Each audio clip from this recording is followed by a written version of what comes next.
like the way this feel. Yeah. Let my soul cry. Yeah, yeah, yeah.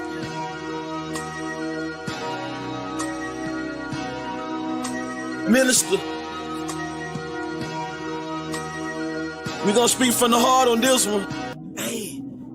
I'm performing lyrical funerals, no obituary. I killed your boy and brought him back to life. Pet cemetery. My anointing not based on attendance at a seminary. Scarlet witches, they attracted to the visionary. Everywhere I go, I bring the word with me, missionary. Soldier drafted in the war machine, military. Pay attention, what I'm saying to you, legendary. You got the demeanor of a front desk secretary. That mean you take the calls, but you don't make the calls. That's why you hate, cause ain't nothing fake about me at all. Now I dare you try to say that with a straight face. My delivery in tip-top great shape. I'm too advanced for you, light years, space age. No evolution for you cavemen, stone age. I'm a thoroughbred, rock solid. I came from the bottom to the top, rock climbing. I grew up in the hood, pros and cons. That's that full court pressure when the avalanche roll out the stretch. Why can't you see it's not logical? And you live diabolical. Boy, your point of view smaller than the hair follicle molecule. This for all of them that follow you, smoking all of them barbecue. When I pull up, your voice don't correct itself with no auto-tune. I got a whole nother level that I can enter whenever I gotta deal with the devil. I pick a whole nother method. I hear a whole lot of yapping. They wanna see my reaction. Really, I hate in the community making it happen. I don't really think they understand the dilemma. They ain't looking at the man in the mirror. I can't say it any clearer. The plan is very simple. It's time to start playing in the temple. Before somebody come and put the can on your temple. Reaching like a baby with his hand for the nipple. The Grand Reaper coming with his hand on the sickle. Hit the van coming with a ram with it. When the van come and get him. I am so glad that I changed up. Made it out of where I came from. Watch for the slide and the hook of the slow ball, fastball, and that change up. That ghetto lifestyle, it changed us. Go back to visit, it ain't changed much. Only difference is now the way that my brain process information. And Satan, but after my license, day one, let me say something. Only reason that I'm still alive today because God's grace is amazing. Just another raisin in the sun. Dream deferred when things occurred. Now you getting served right on the curb like a lemonade stand. I just gave you the benediction, let the whole church say amen.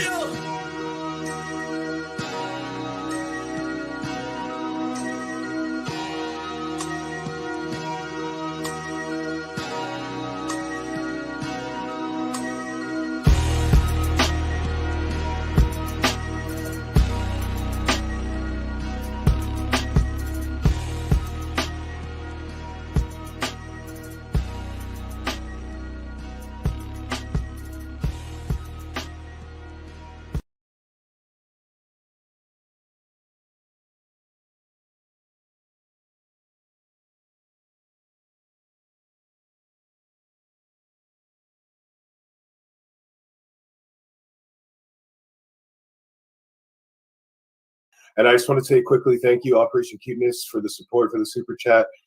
She said, vocab, can you talk about the E1B1 gene? Love, Nick, thank you.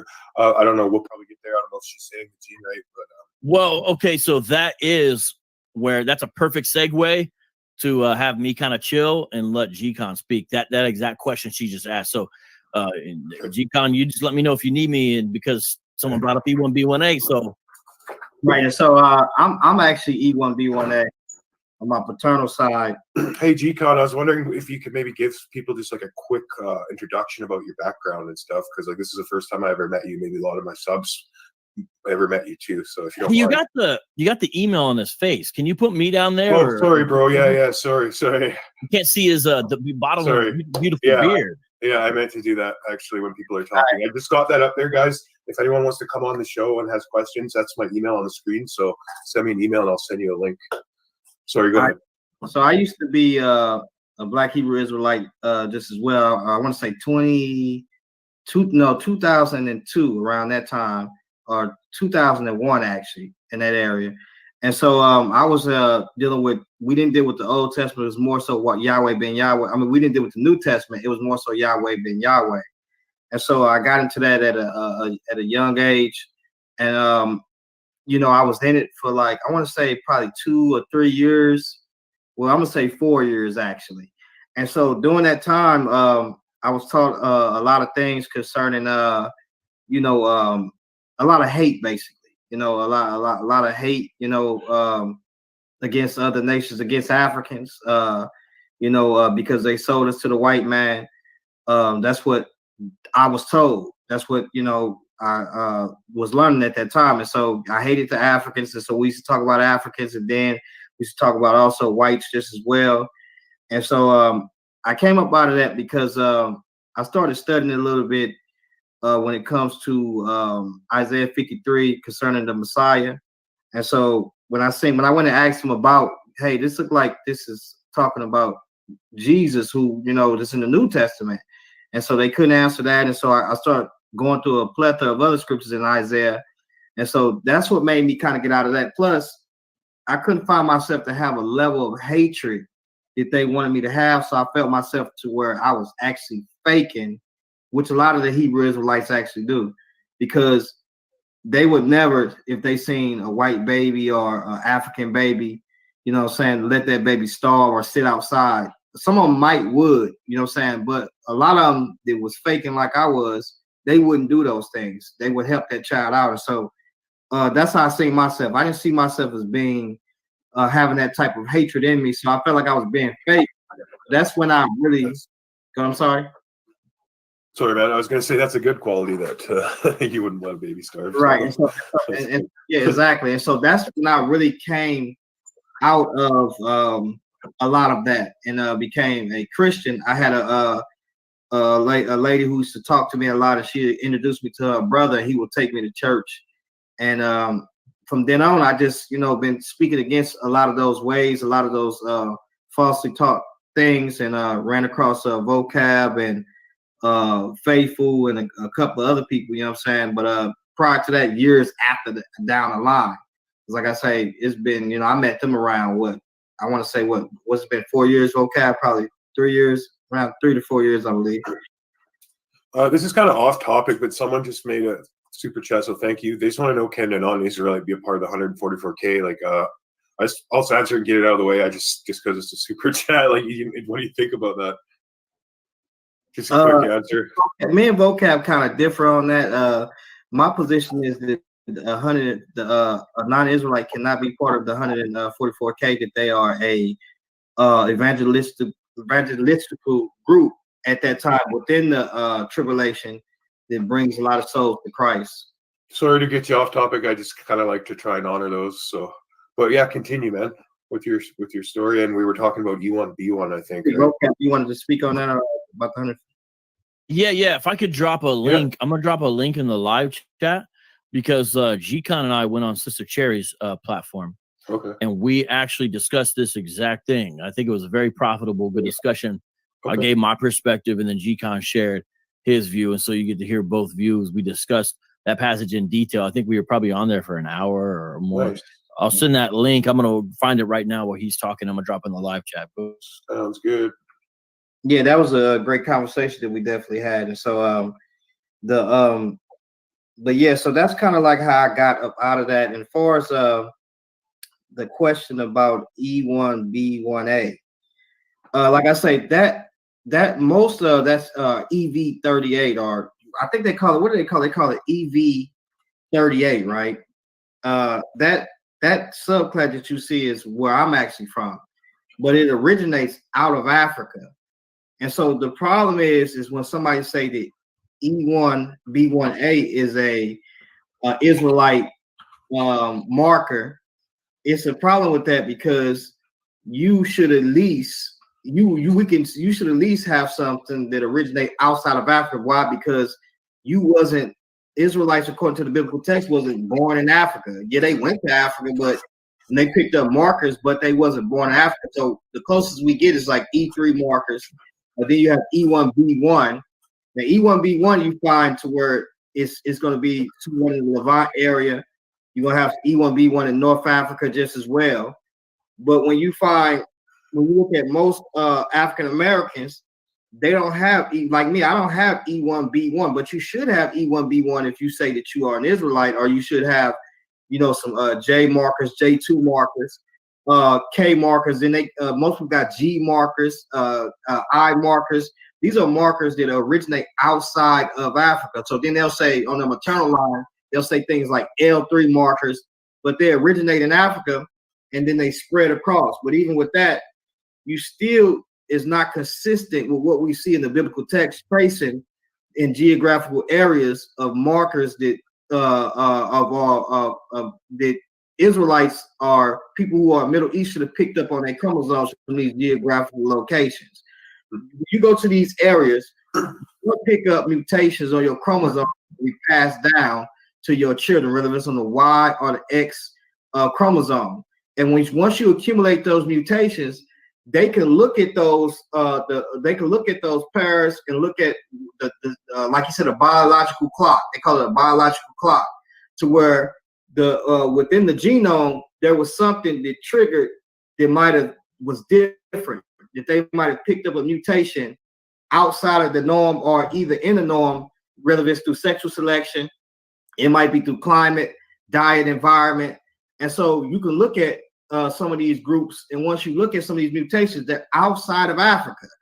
And so, like me, I have genes that come from also Europeans. I have like 14% European genes because my grandpa is white, my mom's dad is white, and so you can look at it some of those things. Like even when you talk about like Africans, most Africans that are in West Africa, if you notice, they don't have beards. They can't grow beards, a lot of them. And that's weird, but they can't really grow it a lot. And so when you look at a lot of African Americans that do grow beards, then a lot of them have an admixture of what we see of European genes. You know, that's a good point you bring up, because I live in Canada, and a lot of the native you guys call Native Americans, they can't grow beards or facial hair very well at all either. So they can't grow it at all. And so when you look at that, it's a thing to where even when you look at those who had E1B1A among the Egyptians, if you look at it, a lot of them would take beards and actually paste them on their face or in their relics, or put them on their face, attach beards to their face, because they couldn't really grow beards like that. And so you know, that's what we have to look at too, just as well as consuming milk is another one. Most people who are in the Levant area are shepherds. Also, most people who are in North Africa are shepherds too. And so you kind of see that there's admixture there. But for the most part, a lot of these guys who are saying that they're Israelites, you guys need to really take a DNA test, because if you can't go and get a snip and look at somebody who's from Arabia, because you should have markers out of those areas autosomally. If you can't get somebody who's been through these areas that Israelites have biblically been, if you look at the text and also look at extra biblical sources, then you can't say that you're an Israelite, because once we take the DNA test, we see that you're like 88% there's pure African. And there's nothing wrong with that. There's nothing wrong with it. But at the same time, if you're going to say you're an Israelite, at least have some of these markers that came out of the areas of what biblical Israelites were they geographically at. And they don't have anything. That's another thing I want to ask you is like, how do you feel about like a lot of the Hebrew Israelites that are calling like Africans disgusting, and like I think they should embrace their like African heritage, like where they come from, you know? How do you feel about that being an African American? That's what I want to ask you. I feel really bad about that, because at one point I used to do the same thing, and really it's really a thing of self-hate. And also you have to understand that when people have been taken into servitude or taken into slavery, they want to identify with something. And so because they want to identify with something, and I wanted to identify with something, that's the first thing to where I will identify with. Why? Because when you look at the biblical text, it explains servitude, not just from a black perspective, but from a perspective of human beings, of why human beings became servants in the first place. And so once you look at that, you identify. So real quick, this is something that I want to get clear to people. And when my Yap family gets a hold of this, they're going to rip this to shreds. Like, I've been quiet on this because there's been a lot to talk about, but I'm going to let my Yap family get to it. But so this is where I can't fault Nick on not having the proper understanding of there being Israelites in West Africa historically, right? No matter what number you want to argue on, you can't deny that historically that is the case. So not only is vocab on there, but there's G-Kon on there. And shout out to G-Kon. Like, I got no beef with G-Kon, but this is where he's 1,000,000% incorrect. It, like, unfortunately, my man G-Kon is speaking above his pay grade right here, right? So he's talking about, like, you should expect to see Israelites with an Israelite or with the haplogroup that comes from outside of Africa or the Levant or something like that, right? And just a little while ago, he was asked about E1B1A and starts talking about E1B, right? i.e. EP2, and says that you can find EP2 in the Levant and also in North Africa. Again, he was just talking about E1B1A, i.e. like EV38, etc., and all them kind of things. And he's not giving you he's not giving you what the science says about the origins of E1B1A or any of those things there. He's giving you conjecture, right? But here's what he's definitely not giving you. He's not giving you the fact that EP2 or E1B, as he was talking about, which was like he says is found in Levant and in North Africa. He's not telling you that the next mutation from that is it either splits into E1B1A or E1B1B. So wherever you find EP2, you find the potential for the E1B1A mutation. So because someone's E1B1A, that doesn't negate the fact that they could be connected to EP2. Does not negate that concept.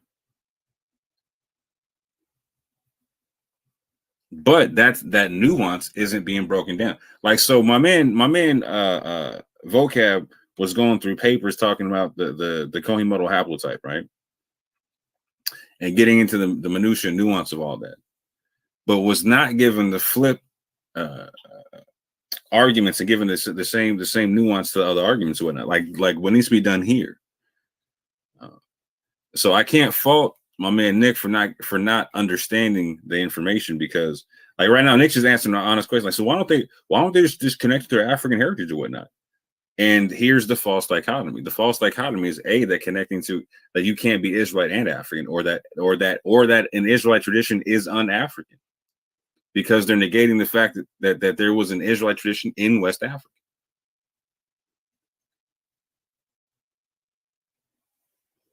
So the assumption is that you're not an Israelite, you're West African. So just practice something that's West African and has nothing to do with the Israelite tradition. And that's getting they're doubling down on that concept with the misinformation of EP2 has no connection to E1B1A. Doubling down on it. So like, yeah, at one point, like my family's gonna look at this whole thing and tear this whole thing apart. But this is very important to understand. And again, this plays into the misunderstanding that Nick and Joe have about there being no Israelites of West African descent or in West Africa, etc.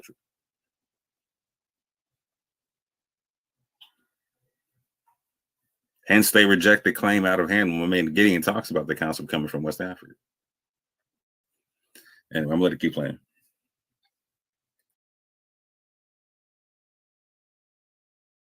Identify with that. And once you identify with it, you can identify with the servitude, which is fine. But this is not just a Israelite thing. This is not just a black thing.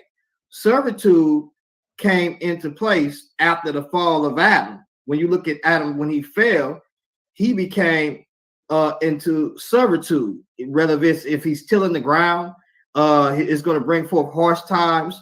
So he's going to see if there's a servant that can help his task a little bit easier. That's what most human beings was looking at, to make it easier on them because of these harsh times and the curse of the earth.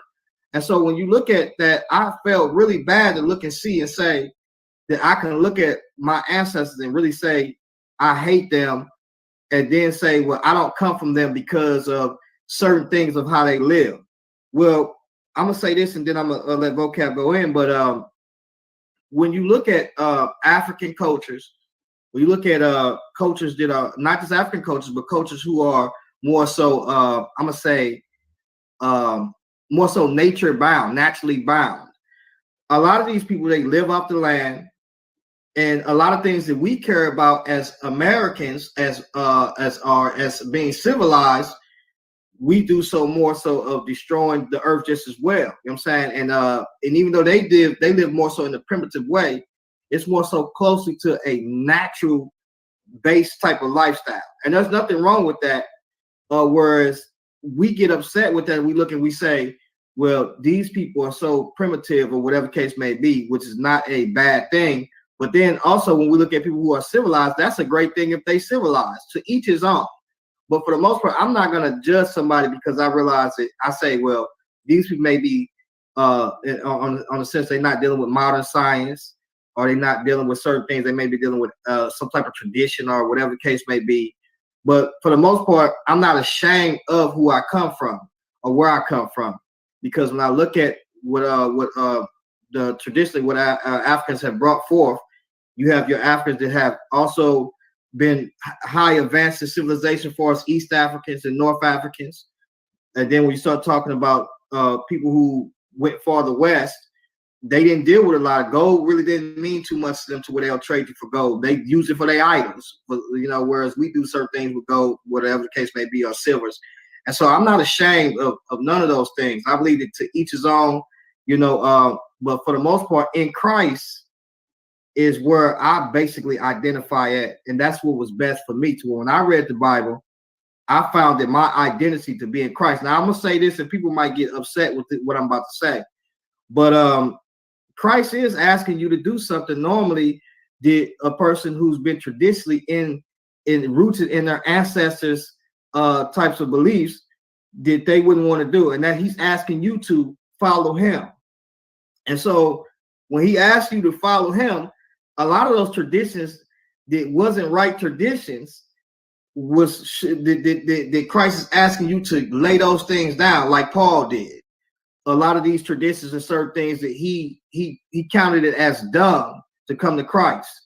And so that's one of the things that whether you black, whether you white, whoever, culturally, whoever you are, when you're a Christian, you ought to take on what Christ is doing, what he's doing, what the biblical text tell us through his epistles, what the Spirit of God is telling you to bear witness of the word of God through the gospel. And that's what we should take on. And so I don't have no problem with looking at a person and saying, I'm not really ashamed of that. But at the same time, I do need to transition and really walk with Christ and really take on that lifestyle. Because ultimately, when you get to the end times, the Bible it says that everyone is going to take on the ways of be conformed to the image of the Son.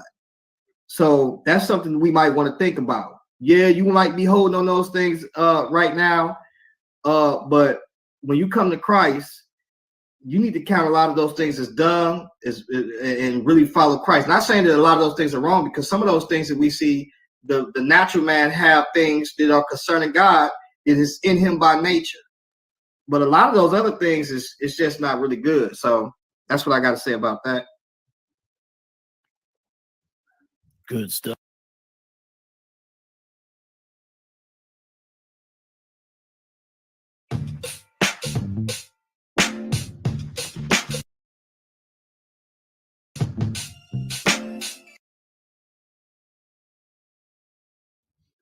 Good stuff. Yeah, thank you very much, man. That was awesome. I could comment from a comment. Great job, guys. But this is what we get. Hamite Queen said, I thought there were going to be DNA specialists here. Okay, let's pretend the ones that they were quoting were here. Would that change anything? Did you get anything out of this?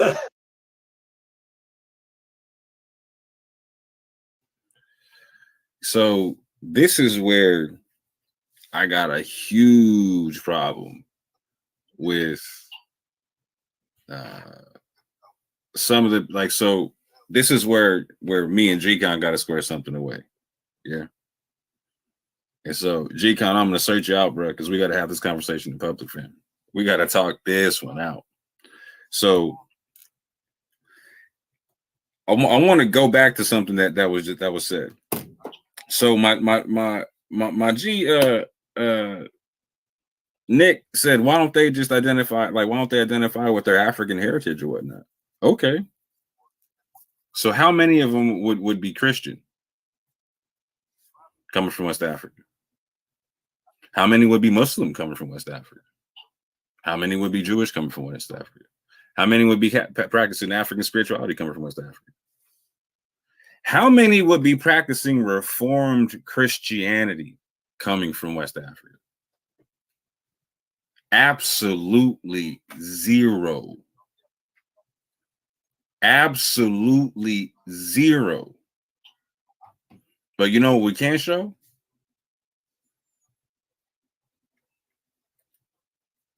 Hold on right quick.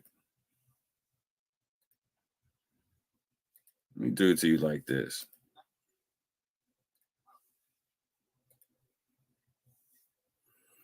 We can show via documentation that there were Christians in West Africa, but they had nothing to do with the Greco-Roman or Roman Catholic or Reformed Christian tradition. Nothing to do with it. And that they were living in Muslim lands and eventually converted to Islam.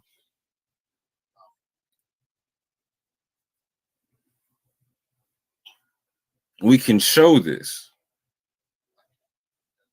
firmly in the Arabic sources in West Africa,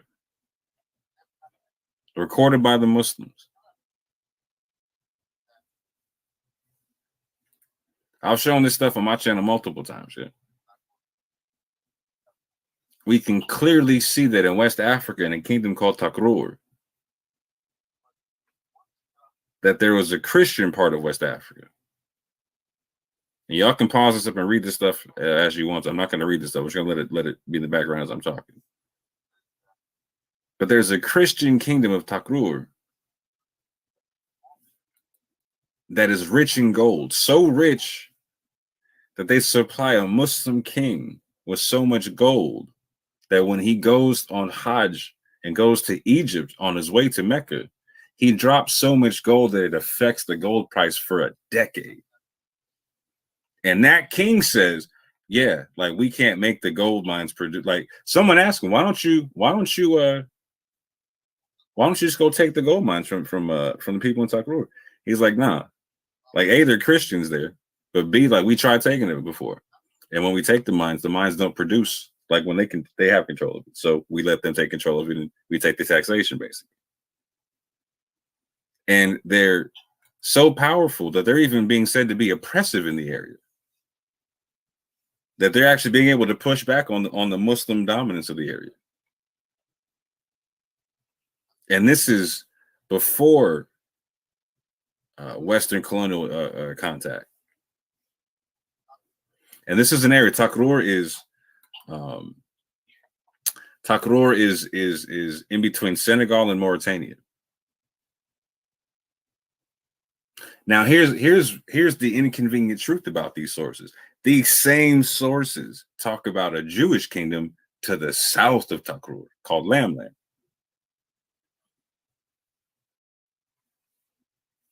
These same Arabic sources break down all kind of migrations from places like Yemen, etc., to where you see Jewish and Christian populations and whatnot. So when you go look at these areas where our people were taken from, what were they practicing? They were practicing Islam. They were practicing Judaism. They were practicing a non-Western form of Christianity. And they were practicing African spiritual traditions.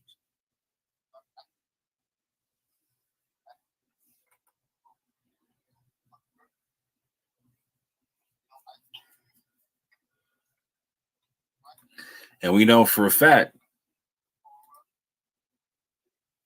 as I showed you earlier, let me do it again. Let me do it again. When people came off the slave ships, we see these practices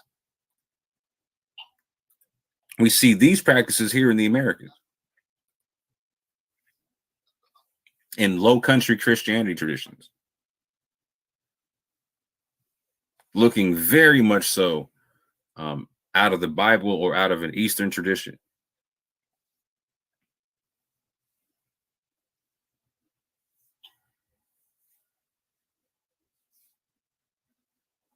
So when there's this talk about people rejecting their African tradition, see, this is where people like G-Kon and vocab need to step in and be like, well, you know what? Historically speaking, there were Jews in this area, there were Christians in this area, all them kind of things. And that connecting to this thing, like so check this out. Is Ethiopian Christianity not an African tradition? Is Coptic Christianity not an African tradition? Is the Ethiopian Jewish tradition not an African tradition? Is the Moroccan Jewish tradition not an African tradition? Is the Egyptian tradition not an African tradition? Y'all break it down for me. Y'all break it down for me. I need to understand.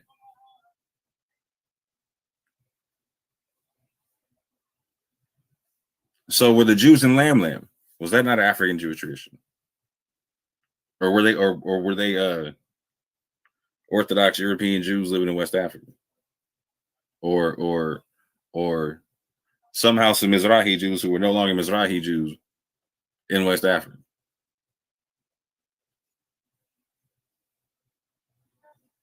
This I need to understand, fam. Were the Christians in Takrur, were they practicing Reformed Christianity? Were they monophysite? Were they diphysite? But here's what we know. We know that coming off them slave ships, fam, we see these practices here. We see a full tradition. A full tradition.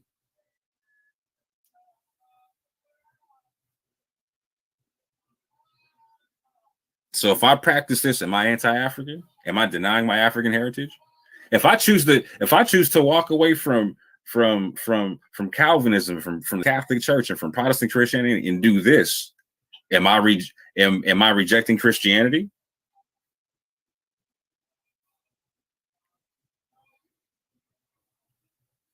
Or would you be cool with it because this is an African form that came off the slave ship that my people were documented as practicing?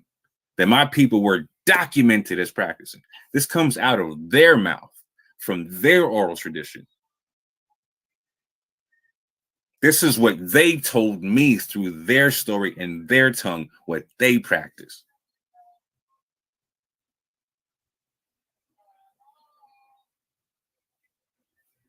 Now, right now, if I want to go back to doing anything that looks like this, I'm being told that I'm a Judaizer in this whole piece.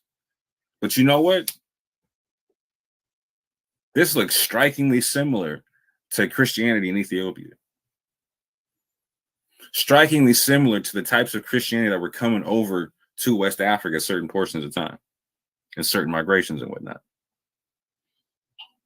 And what's ironic is we're getting back migrations to the same places.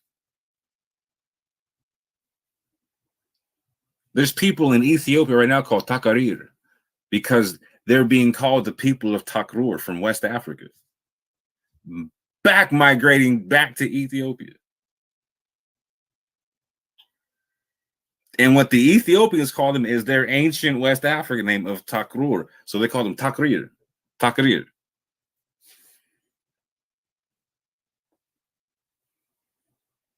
And you know what? When the Takrir go to Ethiopia, they find a Christianity that don't look too different from this here.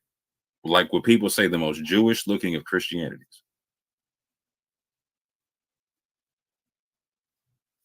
The most Jewish looking of Christianity. So again, I say, is that not an African tradition?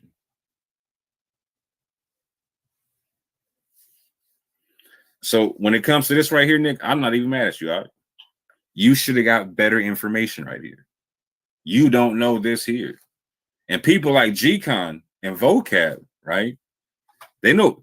So G-Kon knows people like me and the people I run with. Vocab is very well aware of me and the people I run with. This information is out there. This information is on my channel. I'm putting this stuff out there.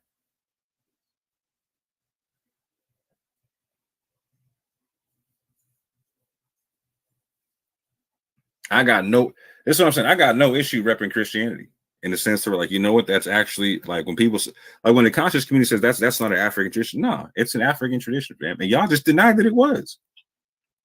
That's why my man G-Kon had come through. Well, my identity's in Christ and blah blah. That's not good enough, fam. Don't tell me that when vocab gets to be Italian. When you call yourself Big Hamite, don't tell me that when BK apologist gets to be Puerto Rican. When Faithful gets to be Puerto Rican. Don't tell me that when my G gets to be Canadian. Don't tell me that when everyone gets to have a nationality, but the people of the scrolls, etc. Whatnot. Don't tell me that the West African Israelite tradition is the only one that people can't claim a connection to. If you come from North Africa, you can. If you come from Europe, you can. You can find the Jews you connect to. If you come from the Middle East, you can. Hell, if you come from India, you can. But if you come from West Africa, you can. East Africa, you can. South Africa, but not East Africa, but not West Africa. Someone got to explain it to me why. If Jews made it to West Africa, how come they don't get to have progeny? And how come their progeny doesn't get to connect to the tradition? Like right now, we're living. Y'all are giving me some Twilight Zone episodes where like the Igbo Jews are being identified as Jews by a proper Beit Din, by a Sephardic Beit Din at that. Knowing doggone well, like the very people in this low country, fam. Igbos are getting shipped there. It's part of the genetic infrastructure of the people here. You tell me they don't connect to it? I don't understand. It doesn't make sense. But better information needs to come out from the mouths of the Christian apologists and urban apologists themselves, fam. Because your false dichotomies, fam.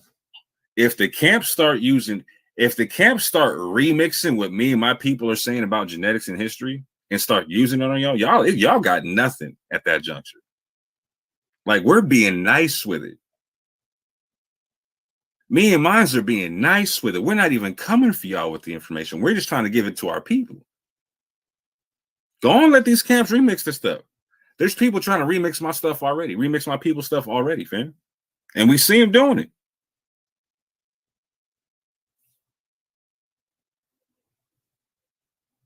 When they get proficient at that joint, fam, like if I wanted to be a gaslighter and fallacious and just come at y'all and just like really like be rah-rah about it, like it's not hard to get a big channel. I gotta be anti-Ashkenazi Jew. And from then on, fam, I gotta be anti the church. I gotta say that we're the real people of the book. And let me start remixing my own information in a fallacious way to start gaslighting y'all with actual history and actual genetics. Y'all wouldn't stand a chance, fam. Y'all wouldn't stand. If me and mines had the camp mentality with our information, bro, it'd be a wrap. A, we'd be swimming in dough. And B, we'd be swimming in followers.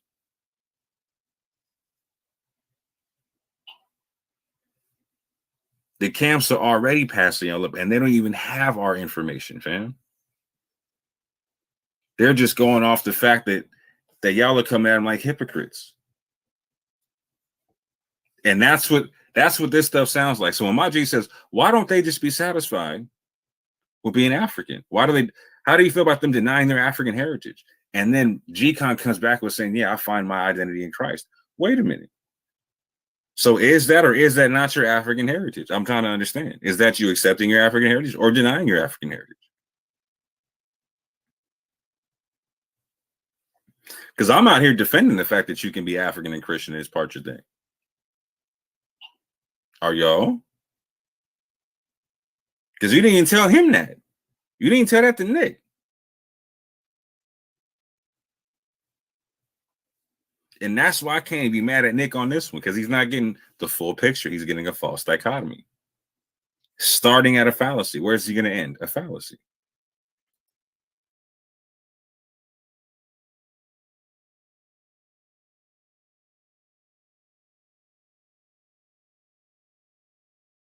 Let's debate. I ain't scared of none of y'all. I ain't backing up for none of y'all. Going in on every one of y'all. I want the Draco. I'm about to let 100 off.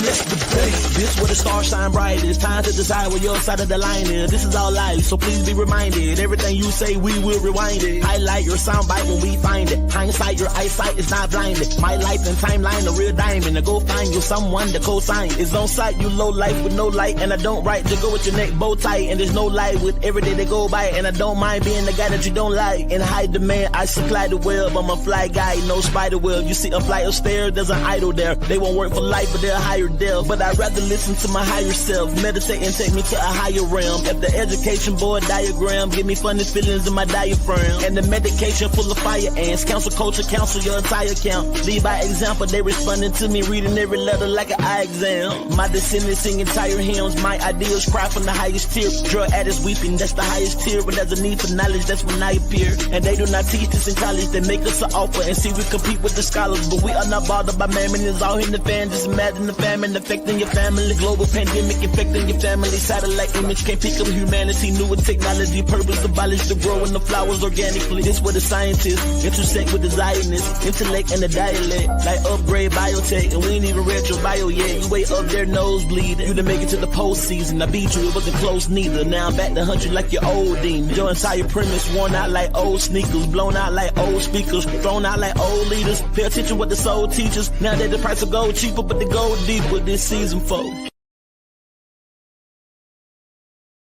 Let's debate. I ain't scared of none of y'all. I ain't backing up for none of y'all. Going in on every one of y'all. PowerPoint the Draco. I'm about to let 100 off. Let's debate. Is lit in the ashtray. I'm outside with the savages. Affiliation of intelligence. Whole team gold medalists. Perfect combination of the elements. The champion remain anonymous. Post-apocalyptic catastrophic population. They become the scavengers. We got a Bible crew. That's a tribal group. But with the old and new. And if they only knew that the new was old and the old is new. But the young knows what the old is new. Doesn't matter how much love you show them from your heart, they cannot never stand aside of you. Yeah, don't you wanna tell the truth? For one singing like that would be very polite of you. Yeah, this alternate current too powerful for them. Listen, I am here to enlighten you. Military-minded tanks on the ground, make sure that your argument fireproof. Political plug, government rebel, they blaming it on Tasmanian devil embedded inside the minds of the country's community elders. Feathers of Maya get heavier every year. Yeah. We just keep getting better every year. Yeah. I just wanna make that very clear. Yeah. Make you disappear like you would never hear. Yeah. And it's still good versus evil. And I OD when the G move. The U2 screen dangerous. They'll take advantage and mislead you. Got your third eye open, me too. Parallel universe, see through. Spirit molecule, take a deep dive in that gene pool. I'm the vessel the Almighty speaks through. Speak to anyone that seek to. Not me on my feet, I defeat too. I need peace too. I gotta eat too when I see food. And I still kick it with my day ones. Black melanated got his A1, A9, Trayon, State Farm. We in solar system making space for 'em. Stay calm when they calm. They arm and they palm. Napalm, explode on them. Cut them up like a lawnmower. Unload on them like a gun owner. But not the one with the baton on them. Not the one who only feeling important when they rockin' Louis Vuitton on them. Not the one who turned it back on God and forgot what he done for 'em. Season 4, rare form. Let go.